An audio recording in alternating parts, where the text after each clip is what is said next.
Traveling into space is not something many of us are ever going to be able to do.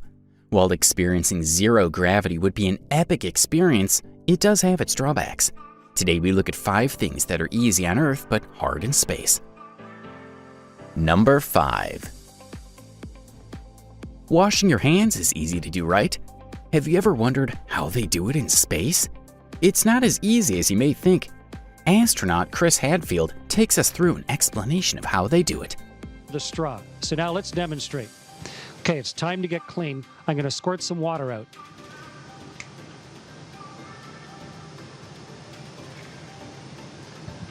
So we have a big ball of water, and you put it on your hand. And now I've got water floating around on my hand. And so I'd wash my hands up with that.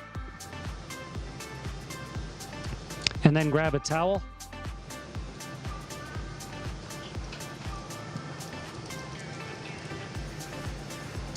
And dry them off.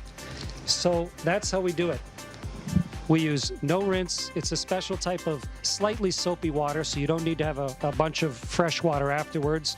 You squirt it, you float a ball of water in front of yourself, and then you just dry your towel. And when you're done, we just tuck our towel somewhere to let it air dry so that the evaporated water gets back into the space station and we can use that water again. So it works pretty well. Number 4. Washing our hair is something that we all do, although a few of us may do it less as we get older due to our receding hairlines. In space and zero gravity, conditions for washing your hair are not easy as applying shampoo, scrubbing, and then washing it under the shower.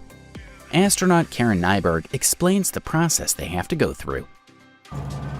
What I like to do is start by just putting some hot water, squirting it onto my scalp. And I have a mirror here so I can kind of watch what I'm doing. Sometimes the water gets away from you and you try and catch as much as you can. Then I just work the water up through to the ends of my hair. Then I take my no-rinse shampoo and squirt it also on the scalp, just a little bit, and rub it in. Again, kind of working it out to the ends. And sometimes I'll actually take my comb to help work it all the way to the ends. And I like to take my towel while I have the shampoo in there and just kind of work it.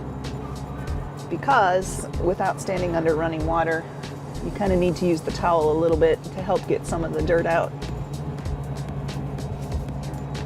I like to follow that by a little more water. It's called no-rinse shampoo, but I think it's best if you use a little water with it.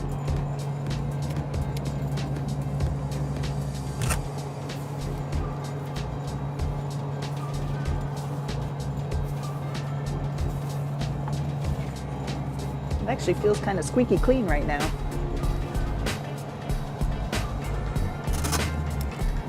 Now I'll take the dry part of my towel. We use towels for quite a while here, since we have limited supplies. We use them wisely. There, I think that's pretty good. And now as my hair dries, as the water evaporates from my hair, it will become humidity in the air, and then our air conditioning system will collect that into condensate, and it won't be long, and our water processing system will turn that into drinking water.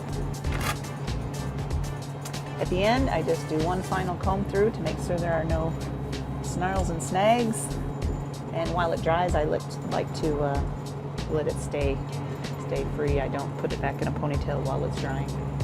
And that is how I wash my hair in space on the International Space Station. Number 3. Have you ever been busting to go to the toilet and just made it in time? Ah, the relief. On Earth, doing your business, either number 1 or 2, is fairly simple. The same can't be said in space. The suction fan on the International Space Station is so loud that everyone can hear you poop. Italian astronaut Samantha Cristoforetti takes us through how it's done. It turns on a fan which creates a suction effect in this hose so that you can use this yellow element for your number 1. For number 2, the principle is actually exactly the same, suction. We have a solid waste container here, and on top of it is this seat. And the solid waste container is connected via this hose to the same fan, so that, again, the same suction effect allows you to do your number 2 in weightlessness. I want to show you how it looks, but since we don't want any bad smells to come out, we're going to actually turn on the fan. It's going to be a little bit loud. There we go. Now you can lift the lid. There is this seat that sort of looks comfortable, but you don't really sit in weightlessness. So most of us actually prefer to lift this one as well and use directly the opening that goes into the bag. And in fact, there is a bag in there. It looks like this. And when we are done with our business, we close the bag and we push it down into the solid waste container. And then, of course, as a courtesy to the next person, we put a new fresh bag inside. The solid waste container gets changed when it's full, which is roughly every 10 days for a crew of 3 people using it. This one, for example, was installed on the 61st day of this year. So probably roughly around day 71, we will have to change it again. But urine gets recycled. So from the pretty complicated hydraulic equipment that is behind here and makes the use of the toilet in space possible, the urine actually gets directly transferred to another piece of equipment which is here in the floor, which is called UPA, Urine Processing Assembly, which is the first step into turning urine into potable water. Number 2. Every night we put our heads down and go to sleep. We may occasionally want to get a better pillow or a new mattress to help us sleep. Have you ever wondered how they sleep in space? What sort of bed do they use? The answer is they don't really use a bed at all, astronaut Chris Hadfield explains. So originally, they were going to put us all in one habitation module with sleep stations all around it. But the way a station was eventually built, we have sleep stations inside Node 2, which is in the forward part of the station, and inside the service module, which is in the aft. A total of 6 small bedroom sleep stations, sleep pods. And inside each one is just a sleeping bag tied to the wall. You might think it's uncomfortable not having a mattress and a pillow, but without gravity, of course, you don't need anything to hold you up. You can just completely relax. And you don't even need a pillow. In space, you don't even have to hold your head up. So you can relax every muscle in your body, and your arms float up in front of you. Your head tips forward. But before I go to sleep, I gotta put on my pajamas, because I have space jammies. I'll be right back. Great. I'm in my super comfy Russian full-length pajamas. Nice for when you have to get up in the middle of the night, and ready to go to bed. I'll show you where I sleep.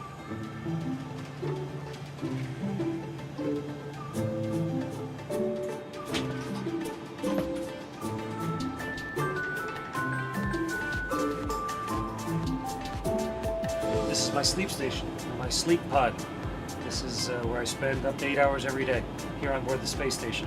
It's actually on the floor, but once you're inside, you just can't tell.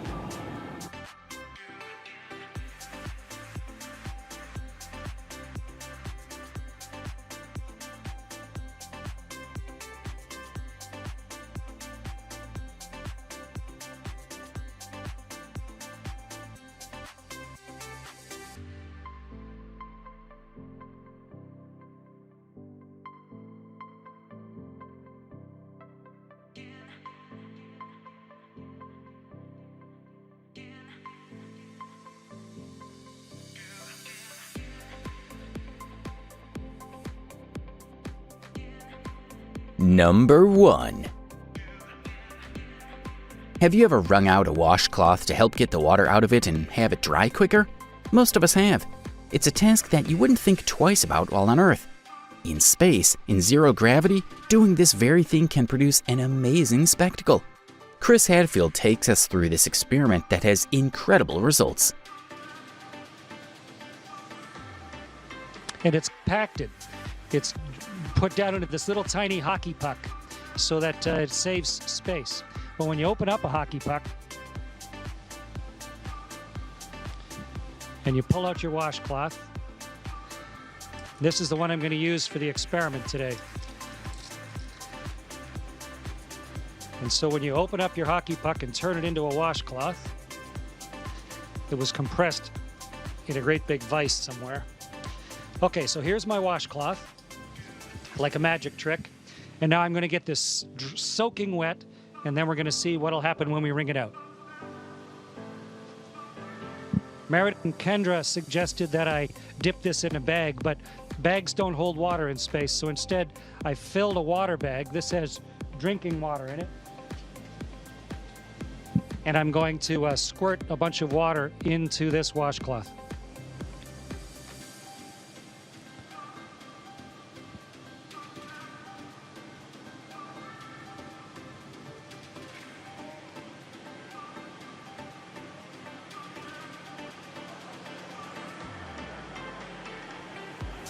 Okay, so here's a soaking wet washcloth. Get the microphone so you can hear me while I'm talking. And now let's start wringing it out. It's really wet.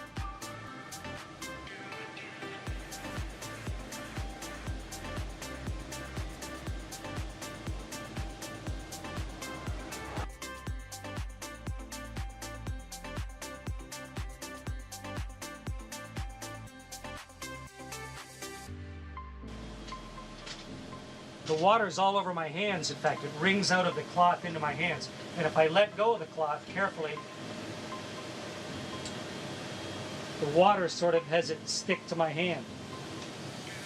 Okay, so the experiment worked beautifully. And the answer to the question is the water squeezes out of the cloth, and then because of the surface tension of the water, it actually runs along the surface of the cloth and then up into my hand, almost like you had Jell-O on your hands or gel on your hand, and it'll just stay there. Wonderful moisturizer on my hands. And the cloth doesn't really unravel itself. It just stays there floating like a dog's chew toy, soaking wet. Great experiment, worked perfectly.